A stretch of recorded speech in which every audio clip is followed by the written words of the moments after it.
How's it going, guys? It's Cheesy and welcome back to another Sunday breakdown. Hope you all are doing well. Hope you all are having an amazing whatever time it is for you guys, wherever you are. Hope you guys are doing amazing. So this weekend, or should I say last weekend, because this is later in the week, I've been pretty busy with some stuff, school-wise and stuff that you'll see in the channel. But we're finally getting it here. Making the full go around with the Sochi Grand Prix F1 2020. Like to thank the subscribers, guys. Thank you guys for always watching. We've made it to 5. Last 5th subscriber. Shout out to you. You know who you are. I believe it was like Patel KB. So 5th subscriber. Shout out to you. But today we're gonna be hopping in and I'll take out my notes as always, and we'll be walking through the Sochi Grand Prix. So stay tuned. Let's roll the intro.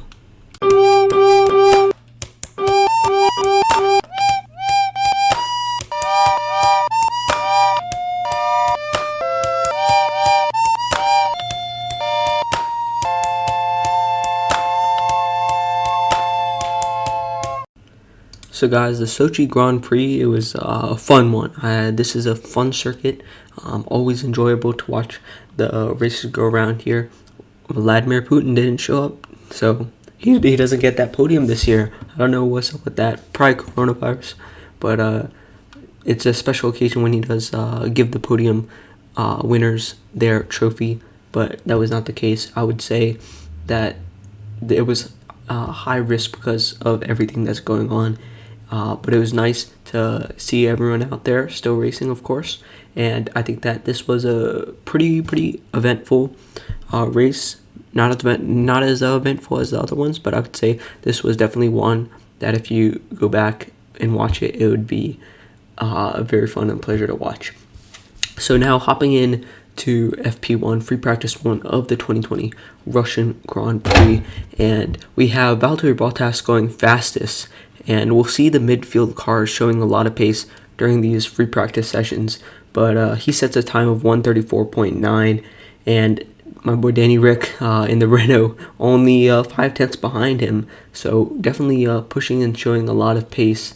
And if we'll notice, and Lewis Hamilton has issues during this practice session, and it'll fall back to P19. So basically everyone's basically everyone's ahead of him, except of course Nicholas Latifi. But we do see some people pushing up. So Danny Rick ahead of his old teammate Max Verstappen. They both set a 1:35 within a tenth of each other. So Ricciardo sets a 1:35.4, and Max Verstappen sets a 1:35.5. So I said 1:35.4 and 1:35.5. So going down the list now. So both racing points are behind each other. Sergio Perez in 4th and Lance Stroll in 5th. Lance Stroll got the new upgrades that Sergio Perez was also promised, but Perez never got them in because, of course, Lance Stroll absolutely destroyed his car in Mugello. So Sergio Perez still showing that those upgrades cannot defeat him, and that he does deserve a place in F1 next year, because he is still fighting for a position and showing the other teams what he can do. Diesel Nuts podcast on that to come. I've been busy with this channel, and I'm going to try to start uploading those podcasts with KB on there. So if you guys want to check out that channel, new episodes to come very soon. Ocon in 6th, that is pretty fast for the Renault, and showing that the Renault engines are doing well. The McLaren team can't really handle the beast, but everyone else seems to, or those two drivers seem to be doing well with them, Ocon and Ricciardo.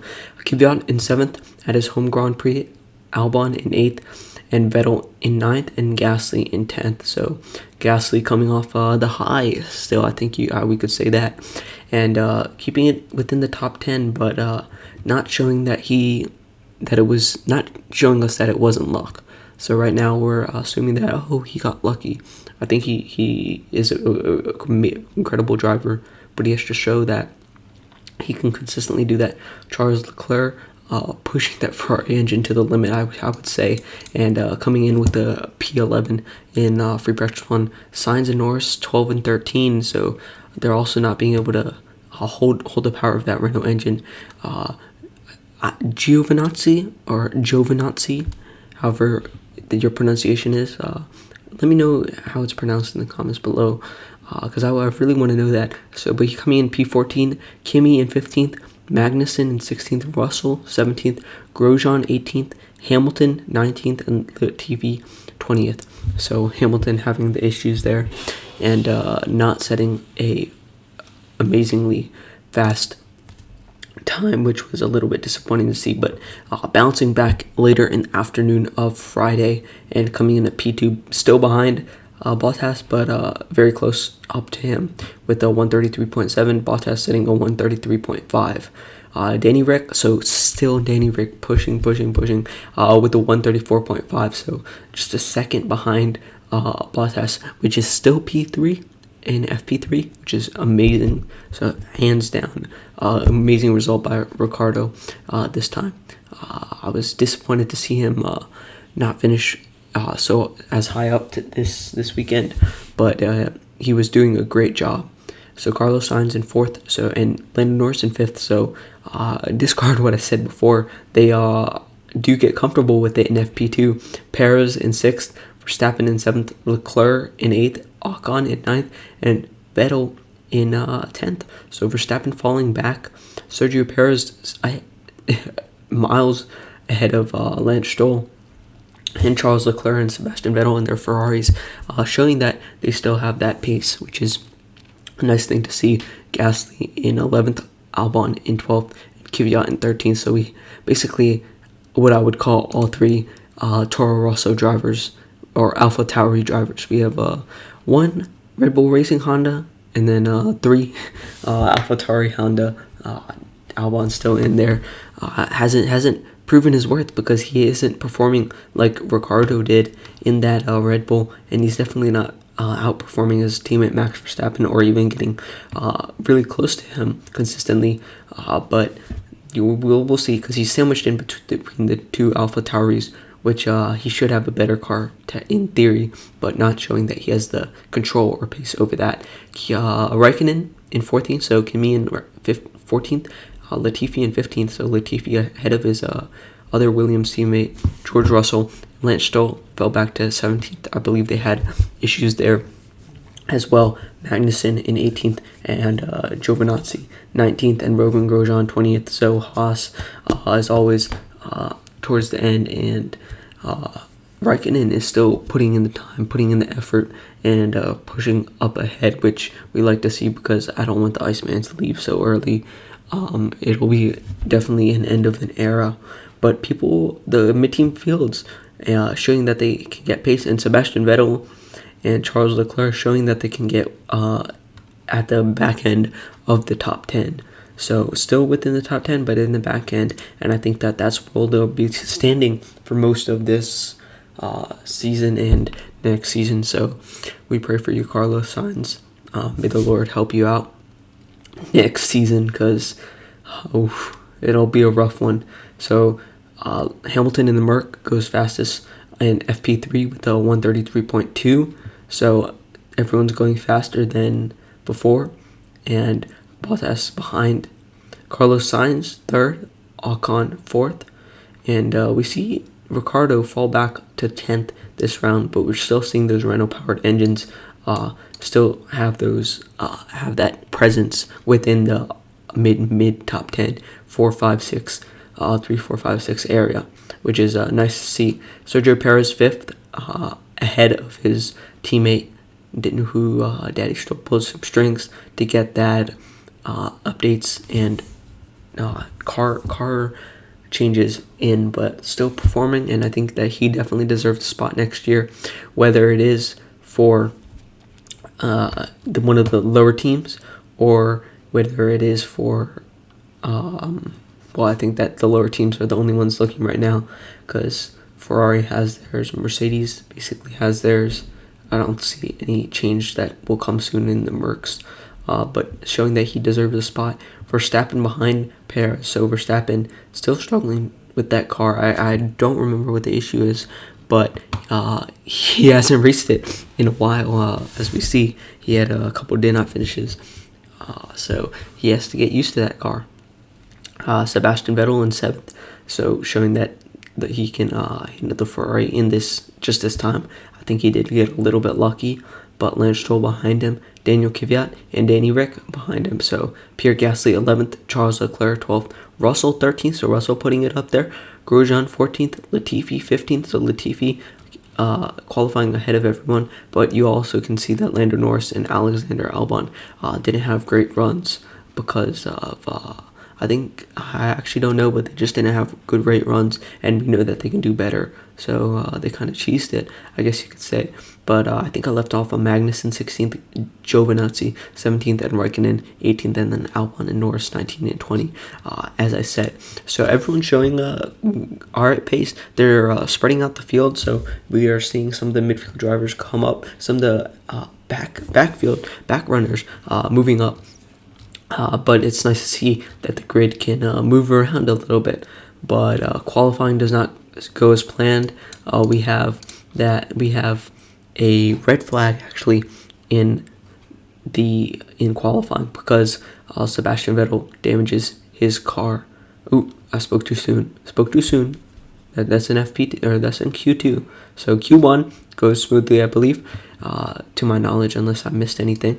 And we have Grosjean 16th, Giovinazzi 17th, Magnussen 18th, Latifi 19th, and Kimi Raikkonen 20th. So Kimi Raikkonen at the back, but nothing you can do about that. We'll just have to hope that everyone sees his talent and he'll be put in next year if he wants to.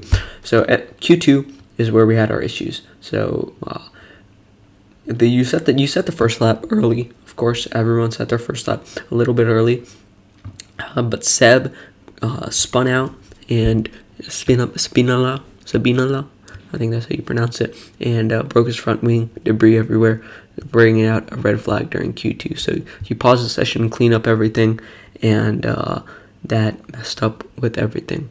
But that is alright because I let everyone else get time to rest, I guess you could say. But Lewis Hamilton had not set a flying lap at that time. Actually, he had had a decent lap, I guess, but that would place him in the lower half, or I believe he had no time at all. And with that red flag, he really had a push on that one lap. He really only got one lap to come in with that, win the top 10, and he did that, of course, because he got pole. Spoiler alert, but you have that. So George Russell 14th, Lance Stroll 13th, Daniel Kvyat 12th, and Charles Leclerc,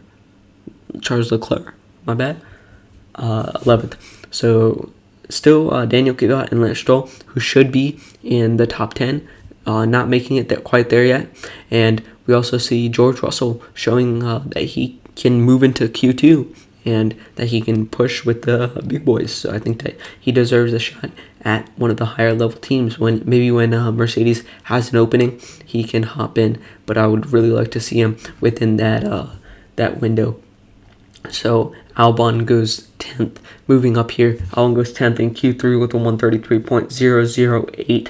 So not a bad time at all, but not enough to get him any further. Gasly 9th, so out qualifying both his Alpha Tauri partners, I guess you could say. I'll refer to them as that. Norris in 8th, Ocon in 7th, Sainz in 6th, Ricciardo in 5th, Perez in 4th. So Perez showing that he has that pace, and Ricciardo showing that he has that pace, and I think that he'll do really well next year. And Sergio Perez, if you don't go to IndyCar and you stay in F1, best of luck, because I think he will do spectacularly. So moving on to the top 3, normal top 3, no surprise with them. Would have liked to see Perez and Ricciardo or Gasly mixed in there, or even Leclerc mixed in there, or Kvyat for his home Grand Prix. Anyone, to be honest, except those 3. But that's the way that the world turns, and no complaints, because, I am complaining a little bit, but it's alright. Hamilton goes first fastest, Max Verstappen behind him, and Valtteri Bottas in 3rd. So Hamilton sets a 131.30, Verstappen behind him with a 131.8. So fast times, and then Valtteri Bottas a 10th behind Verstappen. So quick times flying through, and that would and for our starting grid, we did have some grid penalties. As we can see, Albon, I believe, had a grid penalty, and who else had a grid penalty? Two people had a grid penalty, I believe. It was Albon and Stroll. Yeah? No. I don't know. Now I have to think. Because Pierre Gasly is within 9th. So it was someone ahead of Pierre Gasly. Was that Lando Norris? No? Okay, this will make me think. So it's Carlos Sainz. Yes. But where's Carlos Sainz? No, it's not even Carlos Sainz. I don't know. Someone got a grid penalty, and that knocked Pierre Gasly up, I think. No, okay. I'm confusing myself at this point. Ignore anything. Albon has a grid penalty, and that's all we know of right now. So let's go into the race. Let's hop in, pulling out the notes here. So safety car on the first lap. Going in to the first lap, you have that right-hander, turn 2, and if you take it on too fast, you have that escape route. I don't remember exactly what it was called. Let me check. So that the name is can I find it? It's the foam boards, and that's what bollards. That's what it's called. So he crushes the bollards, or you have to go through them actually if you run the corner, and that gives you time to slow down. But he takes it full on, and he clips the barrier with his left tire, and his shark fins, I guess that's what they call them, break, and it's by Carlos Sainz for the Grand Prix. And Lance Stroll also spins out and has a did not finish for that race. So here it's telling me that Lance Stroll did not DNF'd before Carlos Sainz did, but I'm not completely sure of the order. But that brought out a safety car, and both Haas's were able to stay into the top 10. They didn't stay there for the whole race, but they were able to get in the top 10s. So that's what happens. And moving on now, we have this note that Verstappen turns wide and has to take the back path. And so that is what happened in the notes. So Verstappen turned wide because he was in P3 and had to take the bollard through the bollards, and Carlos Sainz tried the same thing, but actually crunched his front left tire. That's the words that I used. Very graphic image. Crunched his front left tire. So that's all right. But he hasn't been doing too hot this year, and it won't. This is his last contention season for podiums, and I want to see him get a couple more this season, because of course Ferrari's not going to let him do that, because for obvious reasons they're not doing too well. And turn 4 is where he hit the barrier. So I believe Lance Stroll hit the barrier in turn 4. Carlos Sainz hit the bollard in turn 2. So I don't know why it says that, but it might just be the way that they have the DNF. But that's what happened. So moving on, the stewards wanted to review during that safety car Lewis Hamilton, because he was under investigation from the start of the race due to a penalty for infringement on his Renaissance lap before the start of the race. So he was under investigation for a practice start outside of the designated area. So I believe he started and then stopped, and then started another lap and then stopped. Something of that sort. I had never heard of that in the rules, and neither had he. He said in a post-race interview that they were just trying to stop him, which was a little bit funny. I think that the fact that they're enforcing We Race as one, and they're trying to stop him from breaking Schumacher's title not only as a driver but also as a person from a minority race. I applaud him for doing so, but I don't know what the FIA is thinking in that. But going on to that first lap, moving back just a little bit before everything, Danny Rick gets a good start and makes it up to P3, but then he lost it to Ocon and Ricciardo during that first lap. So he was back down in P5 during that time with Ocon and Ricciardo, or Ocon and Verstappen ahead of him. Russell, Albon, and Norris pitted because they need new tires during the first safety car, and you get the three youngsters at the back. Norris was complaining that his car steering felt heavy and then light, so very changing, I guess that would be the word. Bipolar tires, bipolar steering, and he was upset with the team on his radio. You could it was visible in his voice and his tone, which is a little bit disappointing. And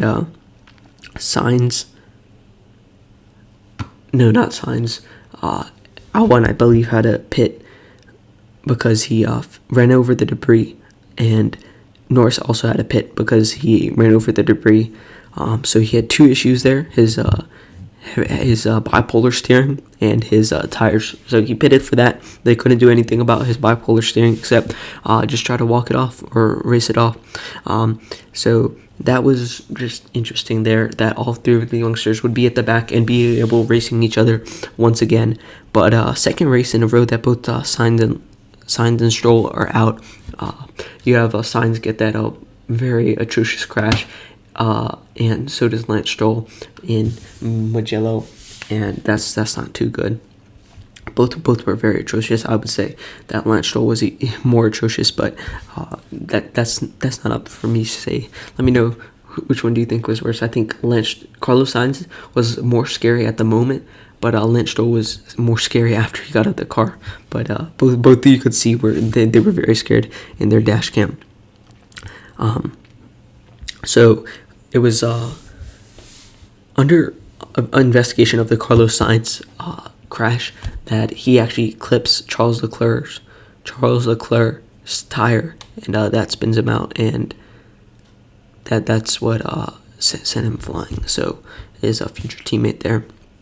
So the second race in a row that I said that, and Lewis Hamilton gets a 5-lap penalty for the infringement, and that's decided on the 7th lap, so after the safety car.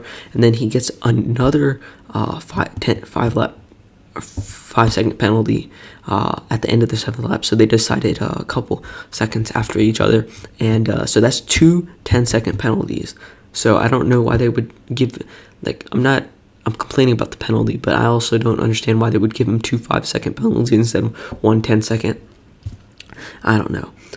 But yeah, so you have the three youngsters, the three newbies, I guess you could say, second years, that are racing outside the points, still outside the points, but they're genuine friends, you can see, says Karun Chandov, quoting him, and but they begin to work as they put on the helmets, so it's work time, it's grind time, and they have to work and they have to race, even though they are friends off the track. You see these close guys fighting for just places. It's not even points; it's just places. So they're all fighting, and the lap 13, turn 14, Russell locks up and is able to be passed by both Albon and Norris. So Hamilton, there's always an ongoing thing. Bono, my tires are gone, and then he sets a purple sector. He's told to come in, but he stays out and sets a fastest lap. We've had an issue with the Mercedes cars' tires throughout this whole season, and this time in specific, we can see that their tires are not doing too well. But he still stays out, doesn't listen to the team. Lap 18, he serves his penalty and goes outside the points, and that was like a glimpse of hope that we would have something like Monza, but no, he gets up back to P3 towards the end. So on lap 25, Daniel Ricciardo is told to pass Ocon because Ocon had his chance to pass Vettel and pass him, but didn't do so. And he in going on that, he went on the bollards as well, but he did something wrong and he got a 5-second penalty. He said on the radio, "I'll just drive faster." Hamilton was like, "Oh, that's totally wrong. That they should not have given me that." Ricardo was just like, "I'll just drive faster." So nice persistence with him. But Daniel Kvyat is P3 on lap 28 on his home Grand Prix, so showing there, and he does fall back a fair amount, but still like putting up for a race for the fans, because there were some fans there, and he was not. And Danny Rick was the correct terminology was he was not following directions on turn 2. So I don't know what direction they were saying. I think he did that perfectly fine, but it was a 5-lap penalty for him. And Kvyat was down in 8th after his first pit, which was amazing for the AlphaTauri, and he battled the other Alfa Romeo. I don't know what that note is about, but Gio was in 11th and Daniel Kvyat was in 8th, so I'm assuming that what I meant was that they were battling each other. I'm not sure about that note. It seems interesting. But on lap 41, Grosjean is pushed off and has to go through the bollard. So you're seeing a lot of these racers use that because they're all going off the track. I think that turn 2 is very hard to go too wide in, and the fact that they have that extra ability to move off is interesting. But then he crushes them into pieces. He goes in the bollards and he basically does maybe the reciprocal of what Carlos Sainz did. Carlos Sainz crushed his car, but the Roman Grosjean crushed the bollards. So that pulled out a virtual safety car because they have to put new ones in and they just have to pick up the bits. And Albon and Norris and Gasly, they, after that virtual safety car, they're let out and they are fighting for 9th place. We'll see that Lando Norris will fall behind because of a pit stop, but we're still seeing Pierre Gasly and Alexander Albon fight for those points finishes. But Lando Norris does put up a good defense, but he would pit later on, which would leave him in outside the points. So that is basically all the notes that I have. That was all the action that went on during this race. It's a pretty fun race, pretty entertaining race. But I'll go through the final order. As I said, Lewis Hamilton had got back up to the 3rd place after his 10-second penalty. But Bottas still goes first, Verstappen 2nd, Hamilton 3rd, Perez 4th, Ricardo 5th. Just stop there for a second because you're seeing these guys that we'll see consistently be up there and doing well. Charles Leclerc gets up into 6th, Ocon 7th, Kvyat 8th, and Gasly 9th. So and Albon 10th. So all 3 AlphaTauri guys. That's what I'll be referring them to, the AlphaTauri crew. Down there in the bottom 3 of the top 10, I guess you would say. But Gio 11th, Magnussen 12th, Vettel 13th, Raikkonen 14th, Norris 15th, Latifi 16th, Grosjean 17th, Russell 18th, and then Carlos Sainz and Lance Stroll DNF for both of them.